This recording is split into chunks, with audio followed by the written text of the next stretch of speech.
Uh,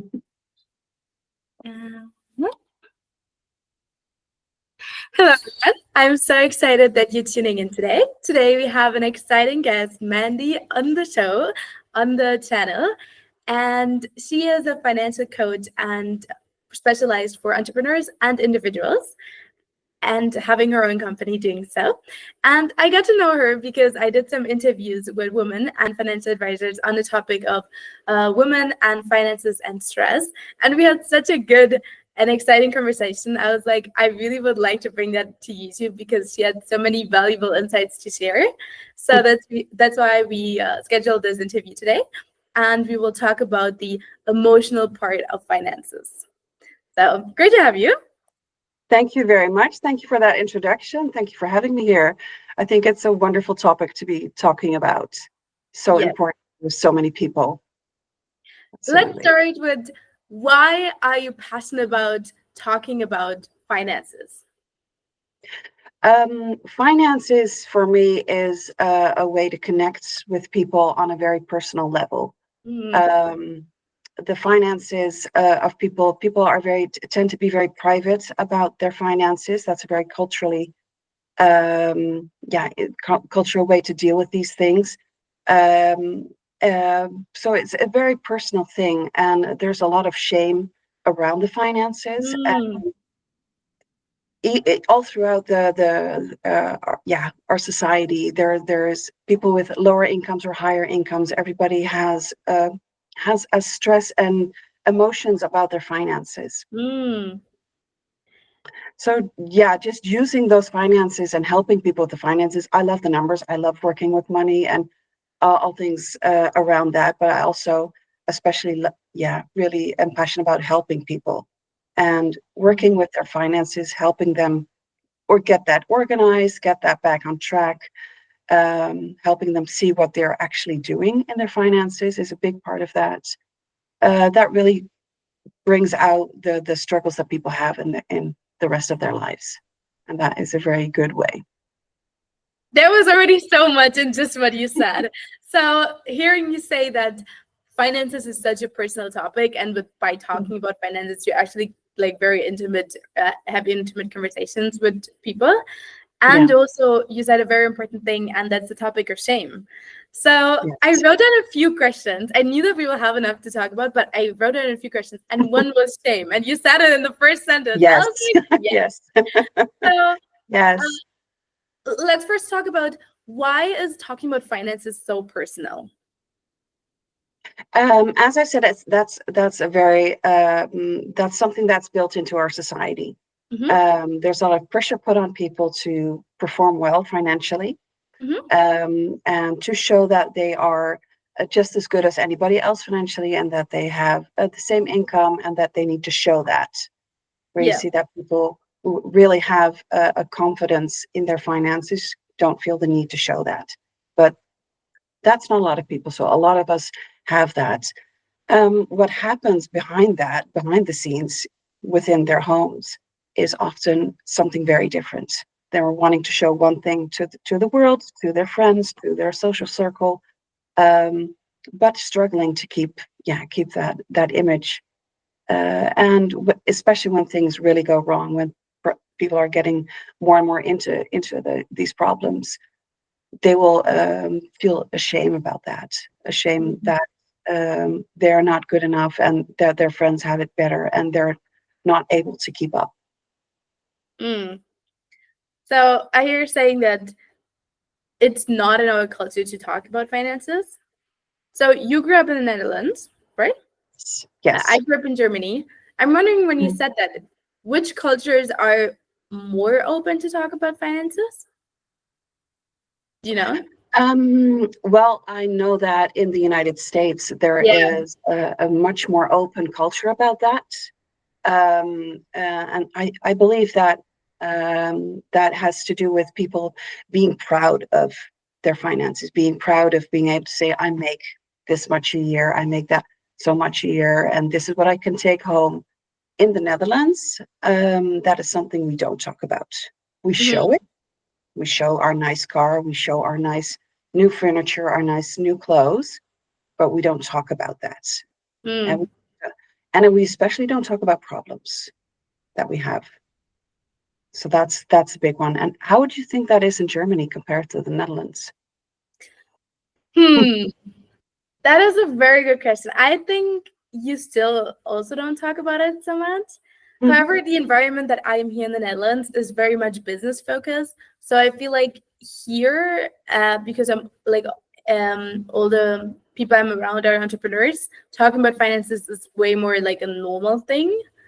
Mhm. Um, and at the beginning, I also felt like I heard some conversation. I was like, damn, I felt a little bit uncomfortable, but then I got used to it. And also coming here and moving by myself and then studying at the university I do and everything, I had to organize my own personal finances. And I had some Yes. challenges doing that as well, because Yeah.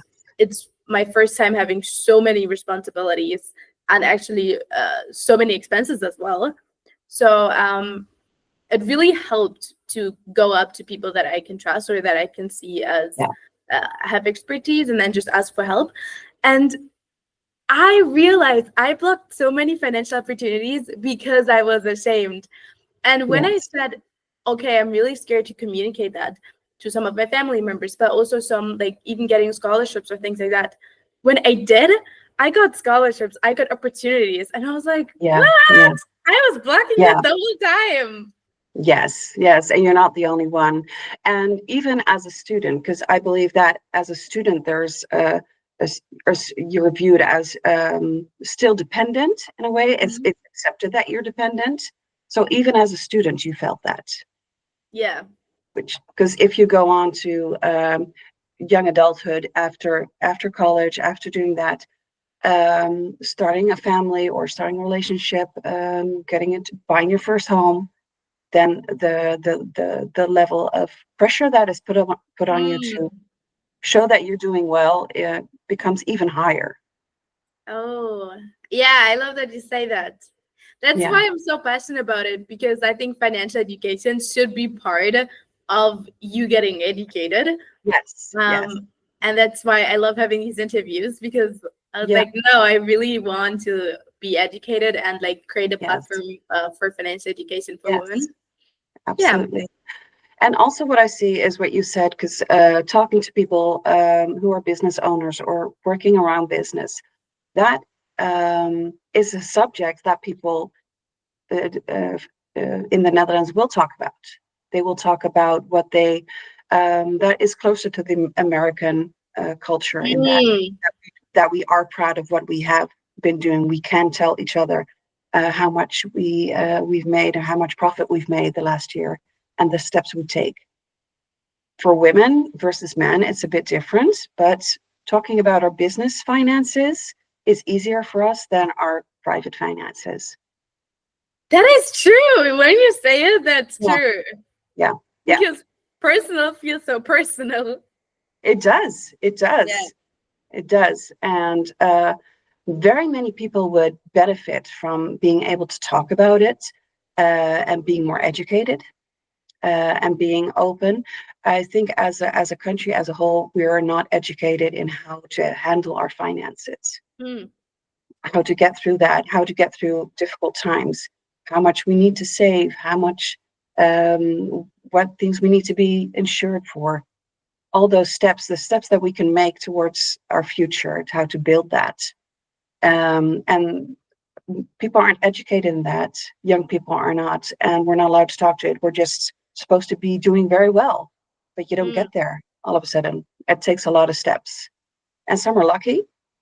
Some just roll into that and do the good things and do get some education in that. But sometimes life is more difficult, and life just throws you a curveball. So it's not always easy for young people to get there. mm. Since finances is such a personal and intimate topic, how do you see maybe wounds of rejection, or as we said, shame, Mm. or even fears of getting close with people or being vulnerable is connected then to our finances? I what I've seen a lot is people, young women, for instance, who are struggling with their finances, getting that together, and also in a phase of their life where they are trying to find a partner, and feel that even will hold them back. Because are they allowed to talk to their new partner? When did they start to talk to their new partner about this? When you're both in the same situation, for example, you meet each other in college, you're both still dependent on scholarships or parents, and just grow it out of that together. That's a bit easier. But there's all sorts of circumstances where that can be a lot more difficult. So that is definitely one of the things that I see, people struggling with that. So do you mean they struggle with when they meet a person who maybe is more successful than them or have their finances already more secured or organized than them, that they feel shame about saying that? Is that what you're trying to say? It might, yeah, that's what I'm saying, and it might even be only they're thinking that, Yeah. because the other person probably won't tell you about that as well. Mm. So that goes both ways, and it also prevents us connecting with our friends, our family on that level. Mm. Because how many people talk to their friends about this? Are we Yeah. able to have in-depth conversations about that? We just touch on the subject. We like to say, oh, I'm glad I got a raise or something, or my new car cost this much. But really going in depth and really talking about, where do I see this going in 5 years? I don't know how to get out of this struggle. We're just making ends meet. You can just say that, but how to really get out of that? That's not a conversation we have a lot, and we should be having those. Yeah. I'm curious, from the clients that you have, what is like the percentage of men and women?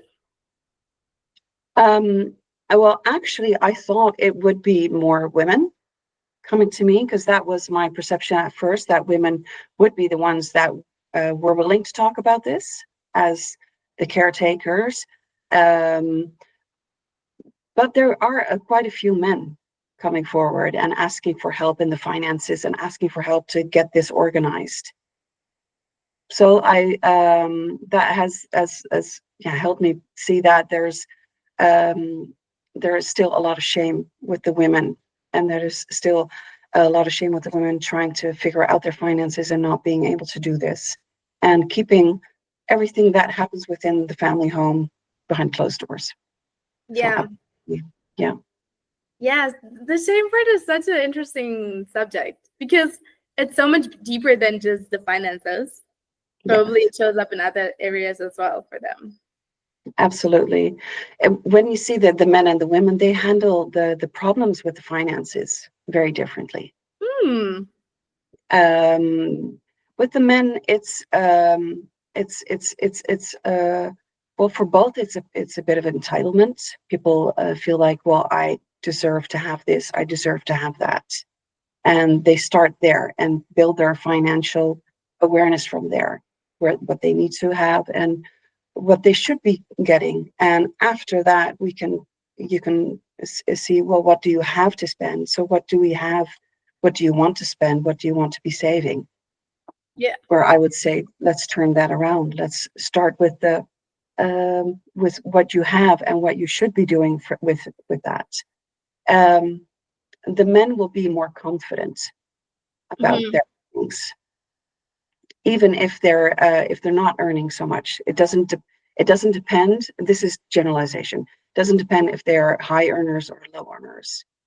If they're high earners, they're very proud of what they earn. If they're earning less, they will blame the government for taking Mm. too much taxes. So they're confident in themselves as the provider or the earner. Whereas women have a very different view of that. They see they need to work harder, and if they don't earn enough, they feel they're not good enough, or they should have asked the raise. They always bring that back to themselves. Hmm. So what I hear you saying is that, of course, we're generalizing here, but most men, Mhm. they feel like they deserve it, and if they don't have it, they are more to blame externally than internally, while women Mhm. blame more themselves, maybe have Yes. more self-doubt. And Yes. I'm wondering how this is connected to being able to communicate your needs. as a woman to your finances as well? To your finances, I think that the women will be will often they will be the caretakers within the family. If they're in a family situation, if they're single, it can still be looking around to the people they have around them, to being able to offer a place for someone else to stay, all these things. So the women will be looking at what they feel they need to bring. So they, Mm. but they also will be looking at what do I need as a person to deal with my emotions. So finances is a very big part of that for men and women. Um, the spending that people do often is really related to dealing with their emotions. Mm. So when a man or a woman, doesn't really matter, when they have stress, a lot of us, and that's not everybody, but there's a big chunk of the people out there that will go shopping. And again, generally the men will go for the gadgets and get something like that, where women will go shopping for clothes, and that can just be whatever it is for you. It can also be getting the nice coffees or going out to dinner somewhere nice and fancy and all these things. So you see that people feel they need that. They need to be able to do that. And if you would take that away from them, even if you talk about taking that away or taking that back, taking that down, constricting that, they will start to feel the panic. And that's what I see when they're really getting very unsure. And and that really has to do with the emotions they have about whatever it is in their life, all their insecurities, because we all have a lot of different things that we're feeling insecure about. And that Mhm. really touches that. So that's a big, yeah. So I hear you saying that in order to deal with our emotions and also maybe to distract ourselves, that women as well as men tend to spend then money to feel better sometimes. Absolutely. Yeah. Um, so, and also because you said the word insecurity, Hmm. and I was thinking if you take away the spending, then you feel the insecurities. Yes. So I'm wondering what's your experience with people looking for security in finances that maybe they cannot achieve in that way. It's very different. Some people will look for the security of being able to spend, of being Mhm. able to have the big bank account where they can spend without anybody holding them back. And that also is a problem when they want to get help, because they don't want anybody to touch Mm. their being able to spend whatever they need. Others will look into finances and will need to have a big savings account, and not being able to touch that. They will need to have more than that they actually need. So Mhm. that's very, very different. And that all goes back to your youth, uh, what you were taught and how you were brought up. If you were brought up financially insecure, it can go both ways. You could, and that depends on who you are as a person, who your parents were, the situation that you had. It, for example, can go to a place where you were brought up financially insecure. You weren't sure if there was enough uh, money to get you new clothes, or you felt the tension between your parents about getting food to the table or paying the rent or whatever that was, or in whatever situation that was. That can go to a place where you will want to spend all of the time. You want to show yourself that you can afford everything. Show yourself you get the luxurious products that you really don't need. You don't even really necessarily want, but just showing yourself that. So that's a sort of self-soothing in that place. The other side, to the other side, people can go to a place where they don't want to spend it all and just want to be very frugal and keep their finances really steady and keep that and are very tight about that. So they're too afraid to do any spending. So that can go both ways. And it's all comes down to this insecurity about finances and having a feeling that there will never be enough. Mm. The feeling of there will never be enough. Where do you think that comes from? Well, as I said, I think that really goes back. It's when you look at finances, it's something that's always flowing. It's never static. So it comes in, you have to spend, and it has to feel all right to spend. But you need the security that you know there will be more finances coming in. If you're living in the Netherlands, a lot of people have the security that they know, well, if I fall back, if I lose my job, I will have some social security for that. But still, that is a state of mind. So if you're brought up with parents that have that sense of security, you will feel that as a child when people talk about finances, when people talk about money, or even something just related just a little bit, the children will feel that, and they will bring that into adulthood, and they will bring that to their children. So they will feel that sense of security and know that it will be all right. It doesn't have anything to do with if it will be all right. Just the sense that you have. So basically it comes back to having a sense of like general trust. Yes. Yeah. Have you heard about the different attachment styles? Yes, absolutely. Yes. Yeah. And this is very related to that. Absolutely is. Yes, yes. So there are 4 different attachment styles: the avoidant, the anxious, the disorganized, and the secure. Maybe let's go through them and then see how does each attachment style handle their finances. Yeah, absolutely. Oh, that's fun. I like that. Yes. Oh, that's my favorite, because when you were saying things, I was like, that makes sense. That makes sense. That's connected to the attachment style. Yes. So let's start with the avoidance. With the avoidance. The avoidance will often go into being frugal. That is someone that has not had a secure upbringing, but has learned that good things can come and go, and I will take care of myself.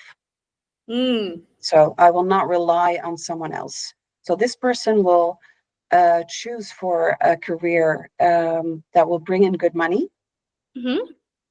That's the typical.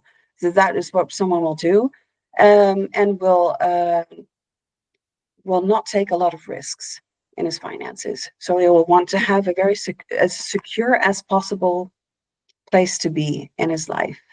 So that is someone who also will not want to talk about finances, will want to tell you perhaps that everything is fine and everything is just like that, but will not want to go into depth about that. Because that is getting too personal and too close. That's getting way too close. So as if you go into relationships, if you're a friend, a close friend, or perhaps a romantic partner with this person, it will be hard to talk about finances. It will have to be a certain way, and there will have to be we'll always say you'll need to have quite a security about this person having their finances all set and all in order, and if everything's all right, then he will be able to talk about it. So that is that would be that situation. Does that make sense? If they think that the other person has their finances together, then they feel more comfortable to share their finances?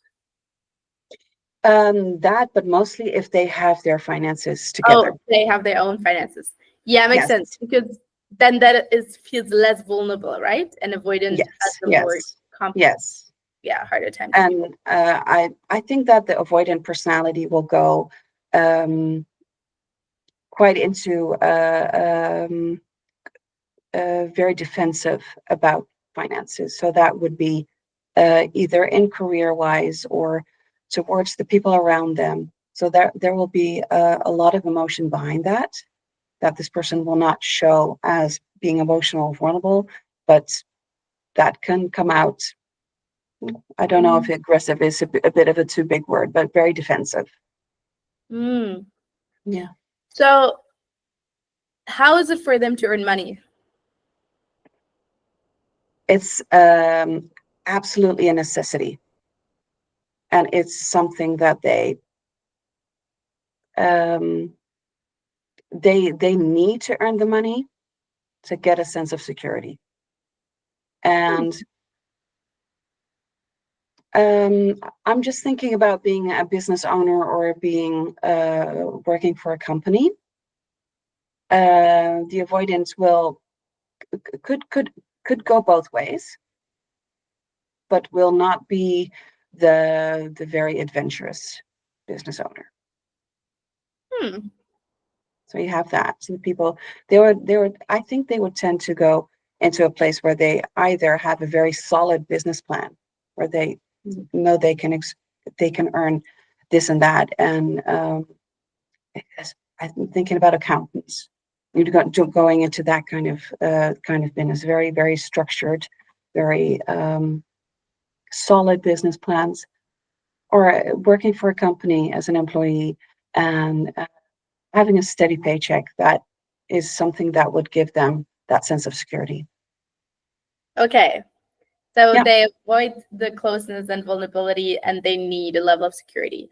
So makes sense because they didn't have it. Like maybe for the ones who's listening, can you explain further what exactly makes the avoidant and how did it come to happen that they developed this attachment style? I think that it obviously goes back to childhood, and focusing on this part, especially on finances, but in general in childhood, someone will have an attachment to their parents where they do not get what they need. Their needs are not met as a child, and that can be in financially, but children don't think financially, but they do experience things financially. So they do not experience if the mortgage or the rent is paid or how much money it costs. In some cases, they do. When the finances are really bad in families, the children will really hear the parents talking about that and feel the tension about that. But the tension can be in so many areas for the children. But for example, the child does not get the love that they need, not the recognition that they need. You can see that a lot in homes where children are growing up, where the families are really struggling, and there's just not enough energy left from the parents to see the children for who they really are. So that happens. A child can unconsciously decide to start taking care of themselves. They will take care of the parents by taking care of themselves and not asking for what they need. That was what I was trying to say earlier when I said feeling like, especially when you did not grow up with a secure attachment style, like communicating your needs is also correlating to communicating, like for pay raise or something like that, like or just general things, and then you might get less, and while others might receive more.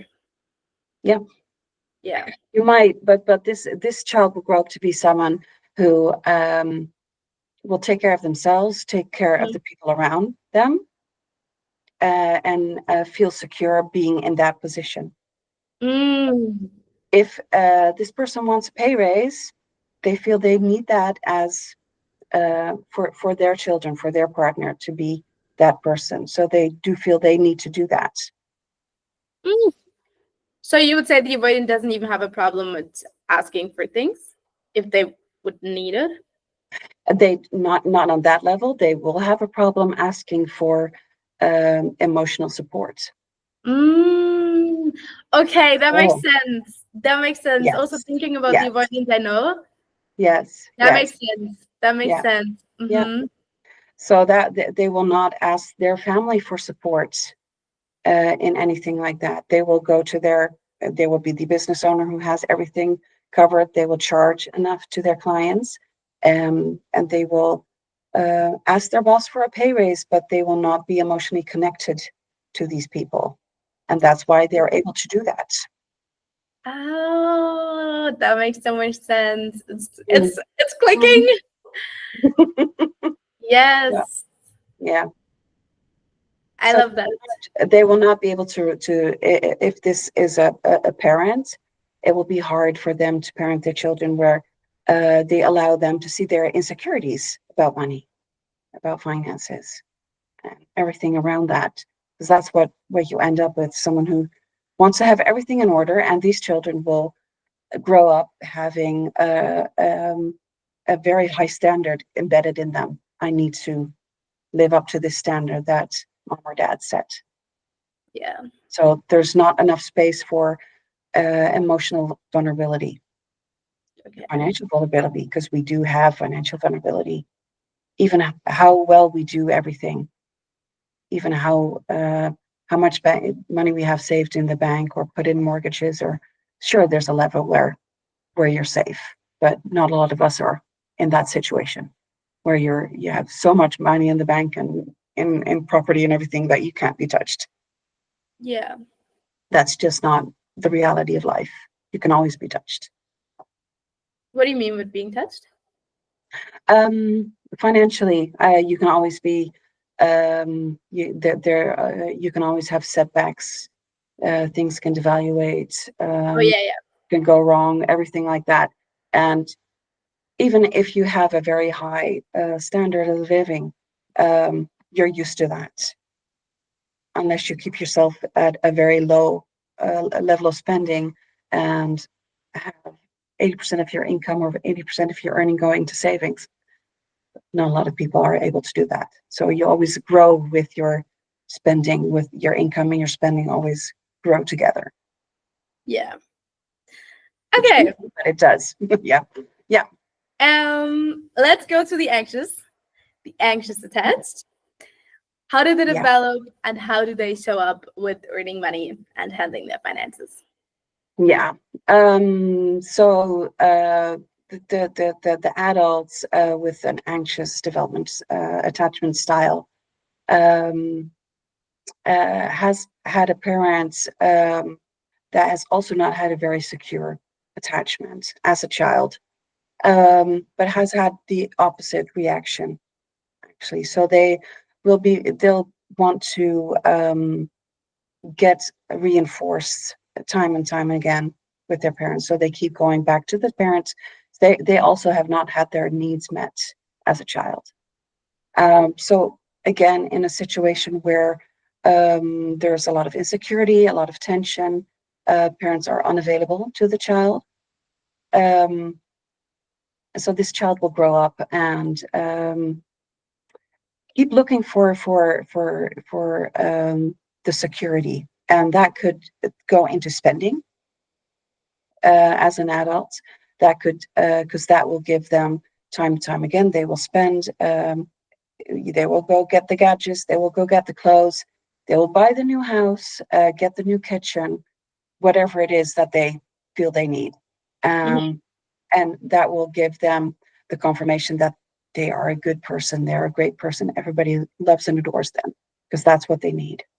Yeah. So they will going into that, and they will often look for someone to protect them. So if they will need, even as an adult, they still want that parent to take care of them. So financially, that looks that looks like looking for a partner who has a high income or who can take care of them, or even if they don't, still feeling that their partner should, not being able to take their responsibility themselves, not being able to really take a good look at your finances. When talking to people with this anxious attachment style, is really hard to get to the core because they are they will want to rely on someone to tell them what to do instead of Mm. able to take the responsibility of what they really need to do. So what has happened, taking that step to taking control themselves is a hard one. Mm. Okay, that makes sense because when you feel anxious, the core wound is like feeling abandoned. So when you're anxiously attached, so then you always want that somebody comes around who Yeah. saves you, who takes care of you, because you Yeah. haven't experienced that. However, from my personal experience and what I've seen in Mhm. people, it can also be that because they're so anxious that they become more like a hoarder type because they're scared Mhm. that not more will come around. So instead of spending, Yeah, actually more hoarding will be the case and be like they're gonna be that so is true.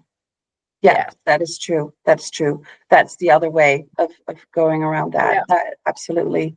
yeah Um, uh, and then sometimes you can see the anxious and avoidant going to slightly similar paths in the financial way, but where the anxious is personality is going more into that um, without ever reaching the confidence in doing that, and will keep doing that. And the avoidant type will be more in a place of showing that they are confident, and will in our society that is more accepted, and so they will get more confirmation or more um, praise from the people around them, which will keep them more steady in that situation. And where the anxious person doing this, what you said, the hoarding or whatever that looks like for this person, will have a lot more struggles and feel stay more in that insecurity. um are you trying to say that because the if the avoidant is working more and then also spending more, that because of the validation that it gets outside from, hey, you have so Mm-hmm. many cool things, then this Mm-hmm. feels a little bit easier than if you're hoarding, you're scared, and you don't get external validation either? Yes. Okay, Yes. yeah. Yes. Yeah. Yeah. Yeah. Yes. Yeah. Absolutely. Yeah. Great. I think that is a big part of it. That the avoidance, that style, that personality type is more accepted. You know. Yeah. Yeah. Yeah. Then there's the third one, which is disorganized Yes. people Yes. avoidant. Do you know Yeah. about it? Yes. Absolutely. So that is looking back at childhood, where there is the attachment that just comes and goes. So there's the security and it's taken away. So this goes beyond what the anxious and the avoidance actually has. It's sort of a mix where the both they will financially they will go into really wanting to have all that. They will be able to go full out and be having extremely high goals. You will see that they will want to have enormous bank accounts. They will want to have enormous spending. They want it all.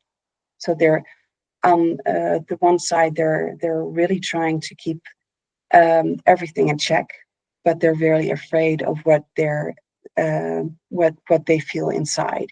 So they Mm. will be going into um, both sides of it actually. So that's what you see there. What do you think are they afraid of feeling inside? Actually, it's a lot of insecurity about who they are and how they're received by the people around them. Hmm. It's the core wound that they have. It goes even a bit deeper because they feel where the anxious feels. I just need someone to protect me. I'm protected and I want someone around me. The now we have someone who feels that even won't be enough. So they will go into that and they will feel, no, this doesn't help. So they will jump out of that and go back into something else. So they will be financially, they will be all over the place. They will Mm. be doing, they will have 6 months doing this, 6 months doing that. And they can often be very, very, very good at doing very good business owners because they'll take risks and do everything, but they can also mess it up with Yeah. 2 weeks. So it's they have a hard time finding stability in all of that, because where the avoidant will be able to find that stability because that's his goal, and the anxious person will find their way of dealing with that, and that is wherever they are on the spectrum, more and more dysfunctional. Now we have someone that is not able to hold on to any one path in life, so they're going all over the place. Actually, that's what I usually see. That makes so much It's a hard sense. one. Yeah. Yes. Because, so from my knowledge, the fearful avoidant is seeking closeness, but because in the past closeness hasn't been safe because a parent was just not emotionally safe, then they want it, but then they get it, then they're close to it, and then they go away again. And that it can also then happen with Yeah. goals or finances. Yeah, then like Yes, wanting it, but that's then what happens there. Yeah, they go into that. They find a great job as an employee.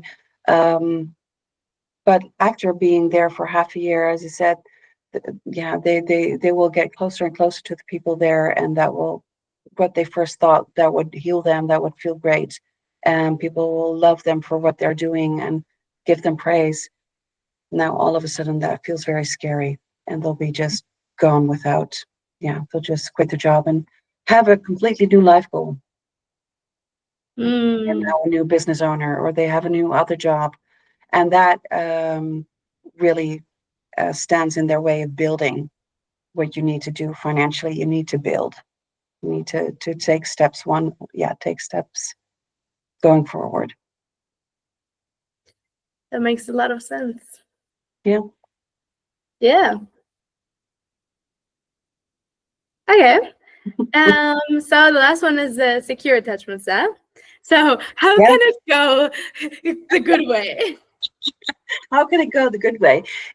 Even when I get someone with a secure attachment style, they too often need help with their finances, because we're not brought up, even if you are had a very happy childhood, very safe and fun youth, that's all fine. But if you don't know exactly what you're doing financially, you can try to find your way, but things can happen, and sometimes it is necessary to get some help in that. So I do see that as well. Luckily,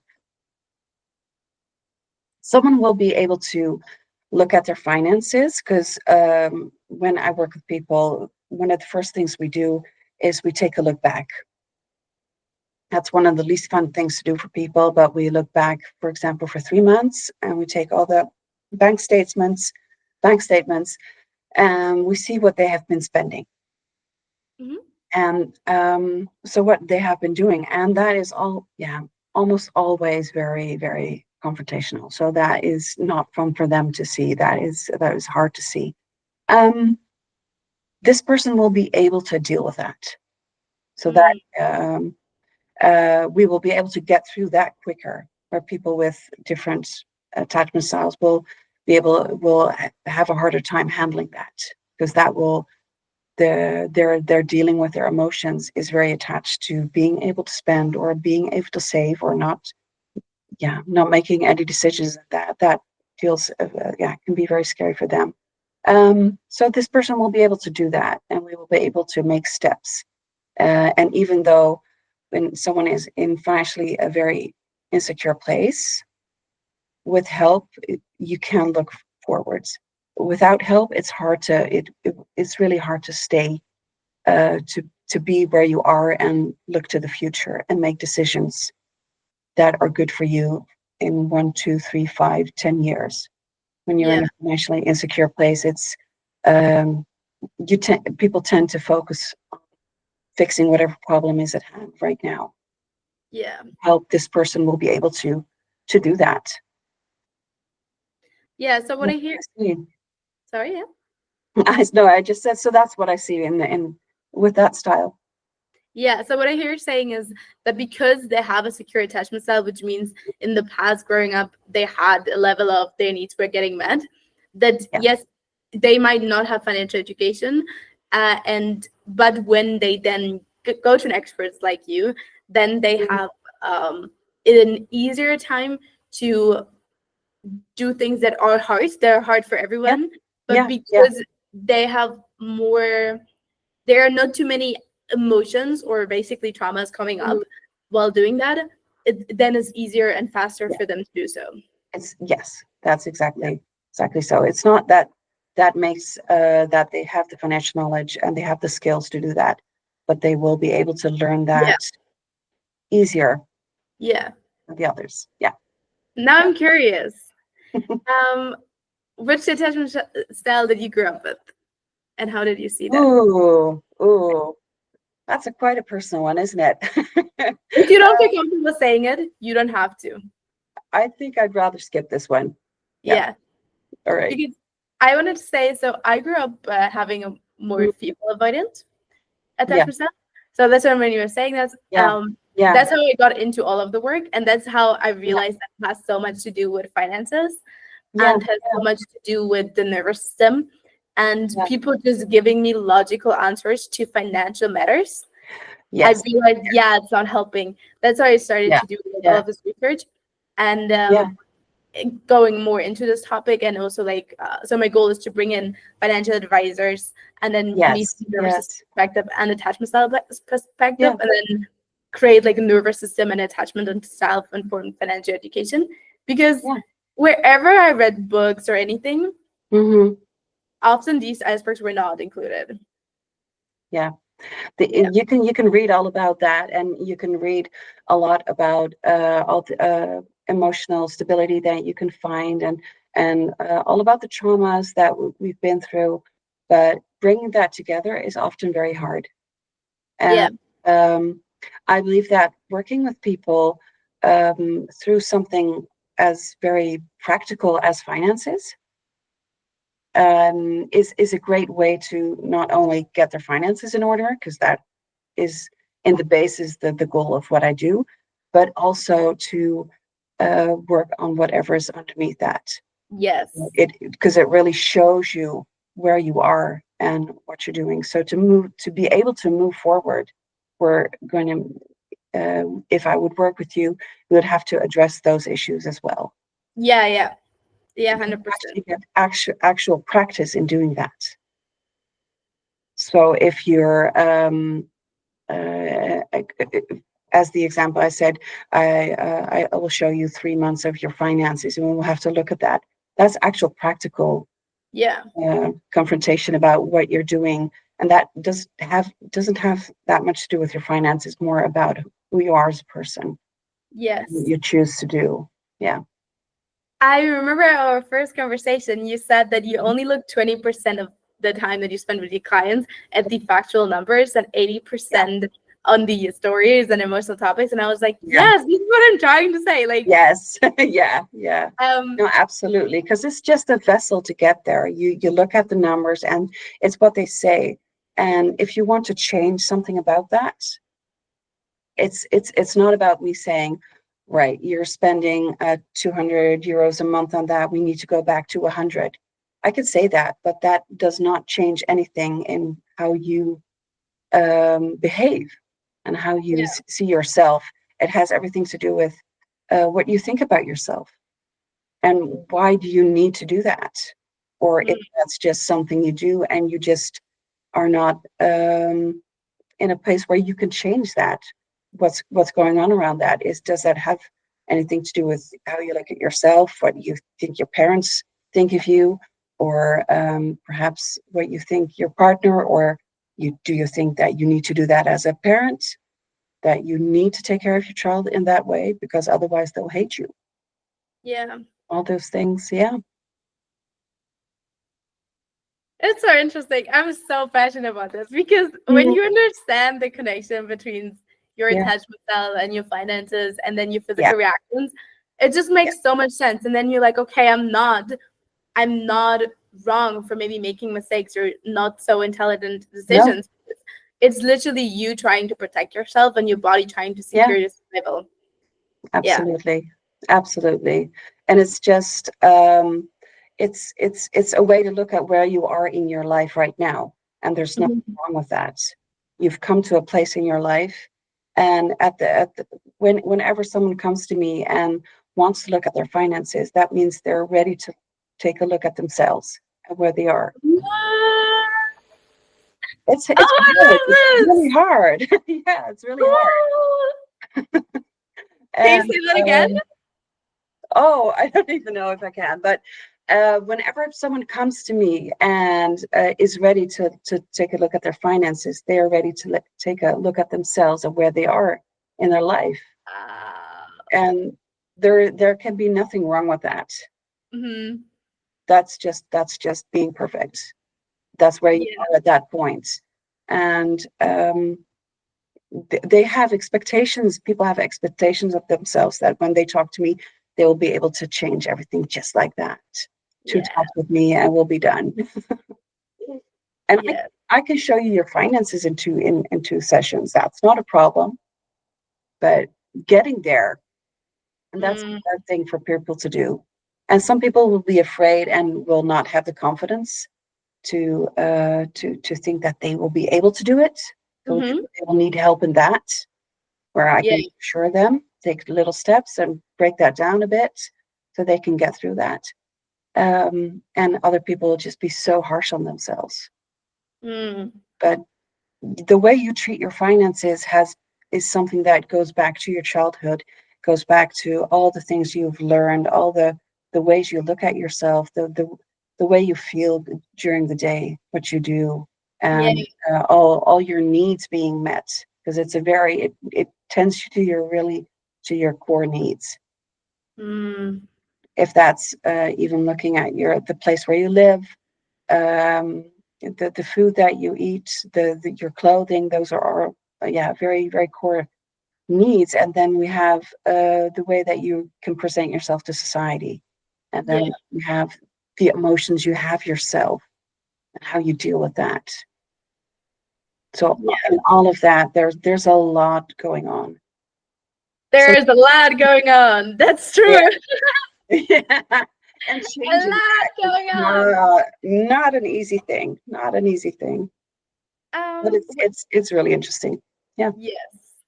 Mm, When you talk to your clients, mm, do you and you see that they don't have a secure attachment style and that's kind of mhm. in their way, Yeah. do you sometimes start telling them a little bit about it, or how do you deal with having people in an insecure attachment style?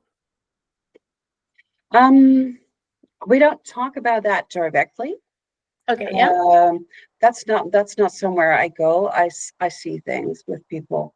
So Yeah. um, I would say I adjust the way I have the conversations with people and the way I help them and the plan we make. So Mm-hmm. I adjust that to the way that I see them. Um, and my goal is always to make a safe space for them to go through that change, whatever that may be. So that will be different for everybody that I see. Some people that I see, they just need to be validated in who they are. Right? They need to be seen as the competent person they are, and their confidence needs to build a bit on that. Others, where you're more into the anxious style, will need to lean on me more. So they will need more reassurance from me, um, almost in I wanted to say parent style, where I will be, yeah, reassuring them that they're doing good, it's all right. And so I'll give them that safety, and they need that. And that's something that we need to be careful with, because I don't need to do it too much. They need to be able to do that on their own. But it can be very helpful to let them go further into their insecurities Mm-hmm. and start there, because they think coming in that, well, they're just not that good at this. They're just not that good at seeing their finances, or they're not good with numbers or something like that. And then when we create the safe space for them, going through that, more and more will come out, and there will be more things that we find out that they're very insecure about. And sometimes you're really not good at with numbers. That can be, and maybe you're not allowed to have these flaws or things that Yeah. you're good at. Mm-hmm. So we need a safe space. Yes, we need a safe space. Yes. Amen. That's good. Yeah. Yeah. Yeah. Yes. Yeah. Yeah. I love the sentence that you said. When you're ready to look at your finances, you're ready to look at Mm, yourself. That is yeah. my favorite quote Yeah. from today. Yeah. And I really, really, really love this conversation. Thank you so Thank much you. for taking the time. And is there one last thing that is on your heart that you would like to say that you didn't have the opportunity yet? I think I've said a lot, but I'm just saying that I just want to say that I absolutely am so in awe of people that are willing to take that look at their finances and take that journey, Mm, especially in our culture where it is very hard for people to see that. yeah. Um, so to all the women out there that are doing that, for their personal finances in their families, for themselves, or growing up or becoming young adults and adults, and the business owners, they really need, yeah, that's really amazing if they're ready to take that step. Yes. And if people would like to take that step and they would like to have some guidance, they can reach out to you. Are you only Absolutely. working with people in the Netherlands or also outside of the Netherlands? I For now I work with people in the Netherlands. That also has to do with my knowledge of taxes in the Yeah. Netherlands. So absolutely, I will work with people outside of the Netherlands, but that would be my restriction. I won't be able to help with that piece. But yeah, Yes. other than that, very happy to help anyone. Yeah. So if you ever need a financial coach, I will put Mhm. your link to your website in the description box so you can check Thank her you out very there. much. And yeah, thank you so much. And see you in the next video, guys. Bye Bye bye. Thank you. bye.